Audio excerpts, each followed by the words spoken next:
Tu ne comprends pas pourquoi, malgré tout ce que tu as réussi à entreprendre, tout ce que tu as accompli dans ta vie, il y a toujours un vide à l'intérieur de toi. Si ça te parle, je pense que cet épisode va beaucoup t'éclairer. Je vais t'aider à distinguer du vrai soi du faux soi et à quel moment en fait ce faux soi a pris le dessus par rapport à ta véritable identité. Donc, salut tout le monde, si vous ne me connaissez pas, je suis Sissi, je suis coach et mentor en blessure maternelle. J'aide les femmes à se reconnecter avec leur véritable essence. Et aujourd'hui, donc, je vais vous aborder ce sujet du vrai soi, du faux soi.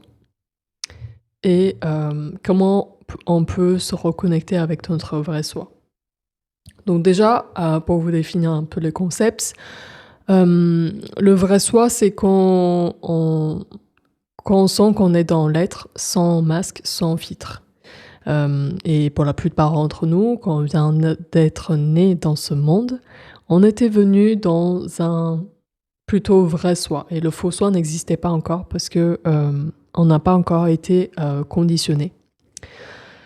Donc, comme on peut observer chez des bébés, quand ils ont faim, ils vont pleurer, ils vont crier, ils vont réclamer parce qu'ils ont un besoin non assouvi, que ce soit de la nourriture, de l'affection, etc. Donc, l'expression va être assez crue, assez sans filtre en tout cas. Ils vont pas se retenir s'ils ont un besoin et qu'ils sont pas contents. Mais en grandissant, via la compréhension de la société, via l'éducation également des parents, on apprend en fait à s'exprimer autrement ou ne pas s'exprimer, plus s'exprimer d'ailleurs, parce qu'on a appris que c'était mal de crier, de réclamer de la nourriture comme ça. Et bien sûr, ça fait partie de l'évolution normale, mais faut que vous vous rendez compte qu'à chaque fois qu'on a été blessé, qu'on a appris que ce n'est pas bien de faire comme ça, on rajoute en fait une couche de masque qui fait qu'on ne s'autorise plus en fait à être comme avant. Donc ce faux soi est en réalité très social, c'est-à-dire qu'au fur et à mesure de notre évolution, l'avancée de notre âge, on s'autorise de moins en moins à être soi-même parce que c'est socialement moins acceptable. Donc on apprend à se comporter autrement pour être plus accepté. Donc il y a vraiment cette paradoxe assez intéressant à observer, c'est que souvent notre authenticité n'est plus là parce qu'on cherche plus à plaire, à être accepté. Mais du coup, c'est au prix d'être vraiment soi-même. Mais comme on a peur d'être rejeté, d'être abandonné, de pas être accepté, eh ben, on préfère être moins authentique, moins soi et plus faire comme les autres pour être accepté. Et c'est tout à fait normal parce que, notamment quand on est plus jeune, on a vraiment ce mécanisme de survie à se dire « mais en fait, si je déplais ma mère, je vais mourir ». Et c'est totalement logique parce que quand on est plus jeune, on est effectivement très dépendant de tous les aspects de notre vie à nos figures parentales et notamment notre mère. Donc on va beaucoup s'adapter par rapport à ce qu'elle nous demande et on va beaucoup rentrer dans les attentes de la mère. Sauf que plus on fait ça, plus on perd notre véritable identité.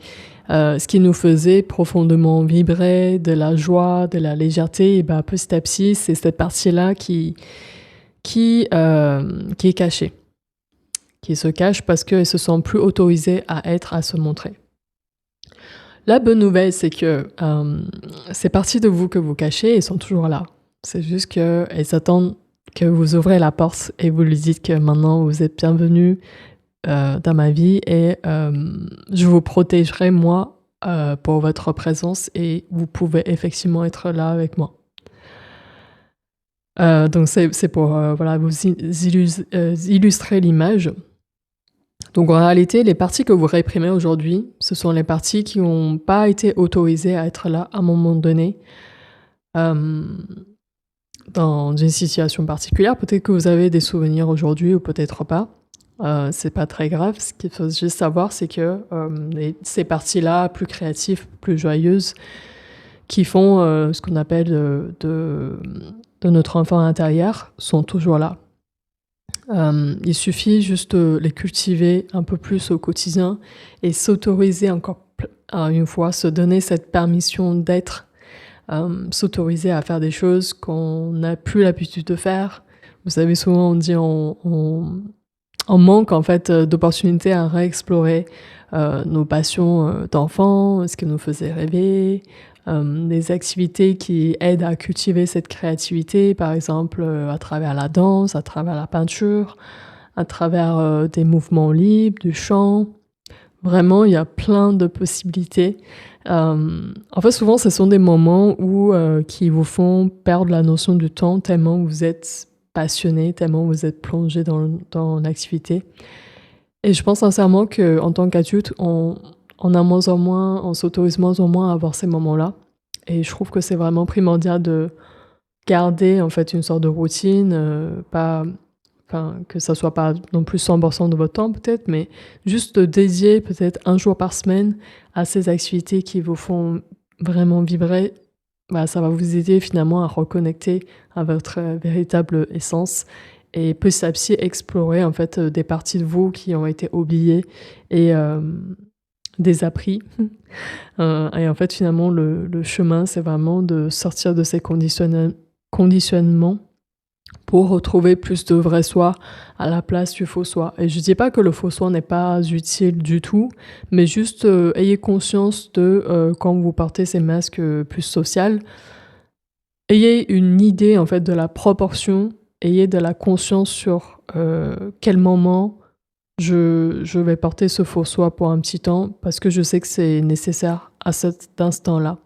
Mais du moment où ça représente trop de proportions par rapport au vrai soi, c'est là que ça pose problème parce que vous allez vous sentir éteint à l'intérieur parce que vous vous sentez pas pleinement vous. Vous sentez comme un espèce de masque qui devient de plus en plus lourd, plus en plus épais au fur et à mesure des jours. Là, il faut vous poser des questions. Est-ce que vous êtes toujours dans le bon environnement? Est-ce que effectivement votre entourage vous permet d'être vous-même? Et cet environnement où vous êtes, que ce soit au travail ou les relations amoureuses, amicales, est-ce que vraiment la bulle que vous mettez aujourd'hui vous permet d'être plus soi-même chaque jour? Si c'est oui, je pense que c'est un bon signe, c'est que vous êtes entouré des relations plutôt saines qui vous permet en fait de vous reconnecter à vous-même.